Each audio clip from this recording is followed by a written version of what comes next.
Everybody, welcome into the Woody Hayes Athletic Center. This is the practice report. It's brought to you by Byers Auto. Ohio State one day closer to traveling to Indiana, picking up the Big Ten schedule again. The second half more competitive and the stakes going up. You can tell that the mood is changing a little bit coming out of that off date. Not that Ohio State didn't work really hard, but they know that there's an opportunity now that's different on Saturday than resting on your couch and watching the rest of the country play. That's Spencer Holbrook, Tim May, Jeremy Birmingham. I am Austin Ward. What did we learn tonight, fellas? Ohio State is taking this seriously. The one thing I heard from a number of guys is that every week is an elimination game for Ohio State at this point, and they know it. There is no taking it easy. There is no looking ahead past Indiana. They got a lot of questions today, the guys we talked to, about last year's Indiana game and how that plays into their mentality heading into Saturday. And generally speaking, I think it's a team that's just as ready to go, ready to get back out. Haskell Garrett especially, he's eager to get back out there. Go ahead, I'm sorry. But when you look at the second half of this schedule now as it sets up, you've already taken care of the basement of the Big Ten.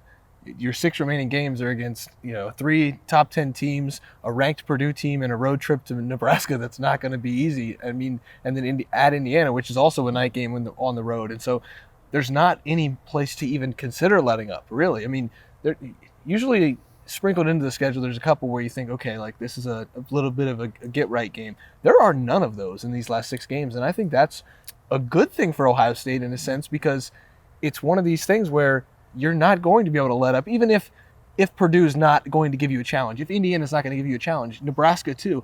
Those games are still either on the road or with Purdue coming in a big spot where Purdue's finally starting to get some momentum back. So there are no even possibilities of this team being able to have one of those games where they let up. That's why I got the story coming, I promise. On preparation, is this team preparing like a championship level team, just kind of like getting the behind the scenes of what's going on, the scuttlebutt and stuff, and you just get the impression from talking to these guys. But also, as Zach Harrison said, the way they played the last several weeks tells you, they are taking this seriously. And like we talked about the other day, does the off week take away a little bit of the fire? I think we're going to find out on Saturday night, but I think that off week definitely came at the right time. I think you agree, don't you? Well, it did for Haskell Garrett, because he was a Brown, little bit coy about could you have played on Saturday if Ohio State had a game. He kind of dodged that one and used some rip technique right past that question. Got the sense that he would not have been able to. Didn't practice a ton last week, but so I asked point blank, are you going to play on Saturday? He said absolutely. So Ryan Day was, do you expect him to play on Tuesday? I do. Haskell Garrett, are you going to play this week? Yes. I think you can put that one to bed. Now, how much does he need to play? That's going to be determined when they get out there on the field on Saturday night against the Hoosiers, but that's the situation for Haskell Garrett. We talked about that yesterday. Cam Brown, Tyreek Smith, Thayer Munford, he's another guy. I talked with him a little bit after practice, just trying to get a sense of that foot injury. He got rolled up again as a separate sort of re-aggravation against Maryland. He needed that week off. This is another guy who just cannot seem to catch one break. But from that perspective, Tim, I think Ohio State needed a week to get healthy. I think the defense especially needs time, and we talked to Taraja Mitchell tonight, and I don't think a lot of people truly understand the difficulty of what the defense has had to do in the last month and how important an extra week off is to these guys who are not just trying to get healthy, but learning a new system that they did not play in this building a month ago.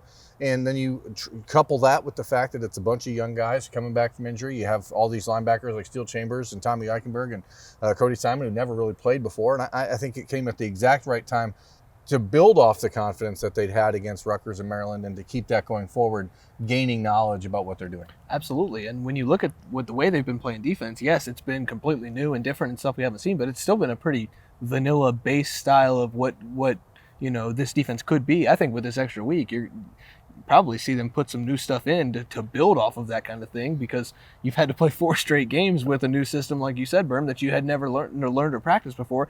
Now you have 2 weeks to really install it, put it in, make sure everybody's on the same page. And if we saw for the last 4 weeks the turnovers, the stops, the 3 and outs start to improve, just imagine what they can do with an extra week to prepare and really button up some of the things that they were doing defensively. Yeah, what you're seeing is they're playing with more confidence. And they spend a lot of their verbiage trying to tell us hardly anything has changed defensively. That's not accurate. I'm talking about even the coaches, and at least from where I'm watching. Yeah, it's not what the players said today. Exactly. Well, yeah, but you know what I'm saying. I mean, the coaches have We just tweaked a few. Well, no, they didn't. That two deep safety is a great look. I mean, Ronnie Hickman, they have figured out a way to fire Ronnie Hickman from all kinds of angles. You've got Steel Chambers coming on now. It's just a hard-hitting linebacker and stuff. All kinds of things have changed, both personnel-wise and scheme-wise in my book. But what I'm seeing guys playing with confidence of like they're firing off, and that is such a difference. I think more than anybody that he's carrying himself with that confidence, but I'm not sure that he's played with it, at least the way that we maybe projected or expected. And it was my favorite question that I think anybody asked tonight was Berm asked Zach Harrison, are sacks overrated? Yeah.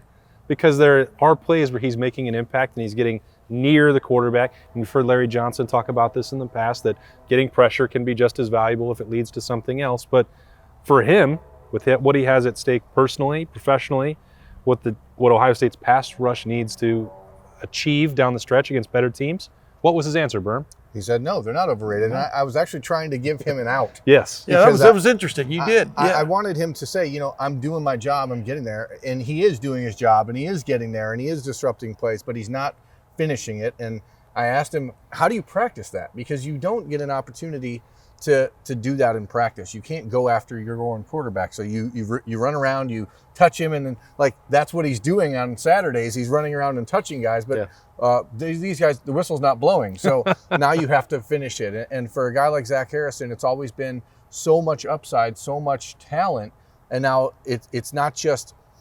It's emblematic of his entire career. Now it's time to finish. Yeah, and it's kind of bugging. I mean, it's bugging him that he. Yeah. I mean, that's the main thing that jumped out to me about it. And if you can get an even more fired up Zach Harrison in the second half of the year, couple that maybe with Tyreek Smith eventually coming back and playing at a level, you do have something going there. Berm took a picture last year of Michael Penix throwing a touchdown pass, and Zach Harrison's hand is up this close to the football. And if it was a millisecond longer, it's a strip sack, and Ohio State probably scores a touchdown. Instead, it was, I think, like a 60-some-yard touchdown to Whop Philyor or the other guys, Ty Freifogel, that they were throwing the ball to. So that's how he got ball Big Ten. That's how close Zach Harrison was last year, and Berm had a picture of it. It was a perfect picture. That's how close he's been multiple times. How this close year. Zach Harrison has been his entire career to getting sacks.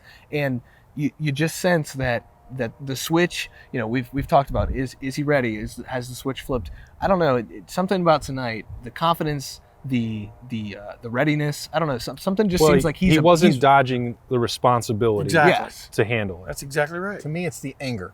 If you the word you're looking for there. As a Chase Young defensive carried lineman, himself with that anger. Chase Young, every single play, no matter who he played against, was going out there, and his job was to embarrass the people he was playing against. Yeah. And he did it in a very angry manner. And he was angry in this building. He was angry across the street. He was angry at any building, because that's how a defensive lineman has to carry himself.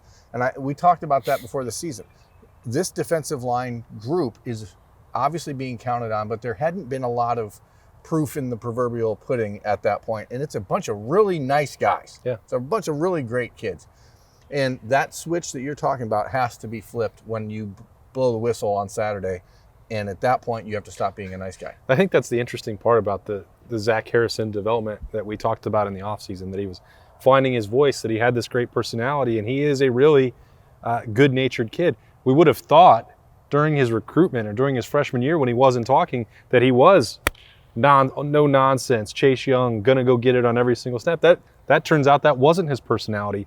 He may need to rediscover a little bit more of that as this season goes on. I'm not suggesting, like Bobby Carpenter would say, that he needs to be a wild card, but we're not saying he's taking plays off or anything like that. I'm yeah. just saying that there's that extra step, that extra oomph, and that is just not want to, but it's an extra gear that you just have to find. It's the difference between being a great player and an absolutely elite player. And that anger, I think, on the defensive line separates it all. I think when you see Haskell Garrett shed a block and destroy somebody in the backfield, there's that anger that made him an All-American, despite all the things he had to overcome. And now you're seeing him play at an even higher level. You saw it from the Bosa's, who just played like they were going to rip somebody's head off. Chase Young had the same thing.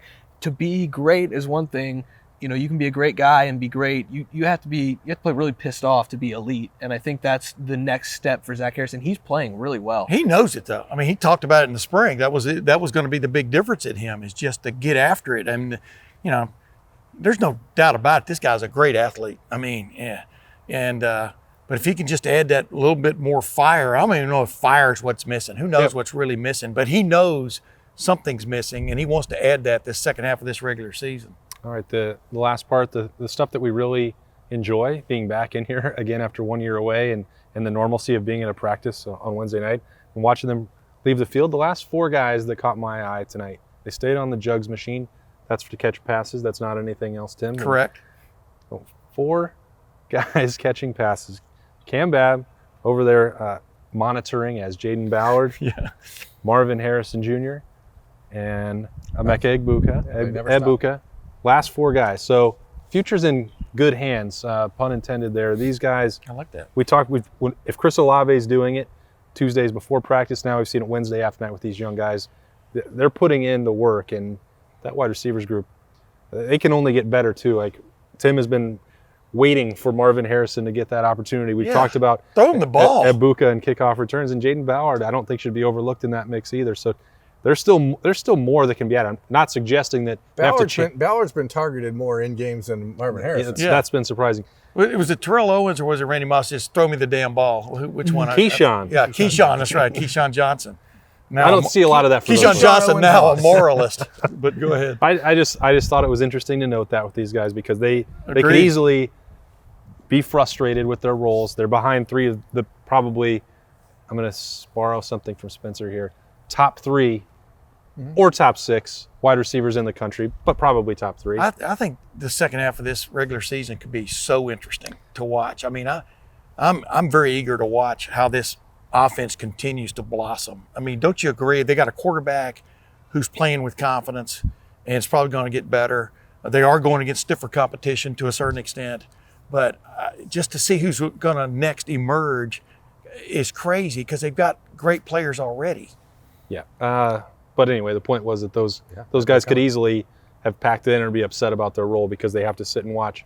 And Egbuka has a role, obviously. I didn't mean to interrupt. That's I didn't okay. mean to step on your point. One of them could be the next I thought that was star, the point you were making. So if something happens like what you're talking about, if somebody needs to emerge, you know that they haven't gone in the tank. Not that Brian Hartline would let them do that in the first place, but that's always tough. Like those 3 guys, maybe Harrison and Egbuka more than Jaden Ballard, but they all thought they could have started anywhere in the country, and they're here waiting their turn, but turning in a lot of extra practice reps. It all starts Saturday. I mean, the second half is underway, and for the Buckeyes, there are those games, the Purdue game, the potentially, Nebraska, where some of these guys still should get some reps and get an opportunity to make some hay.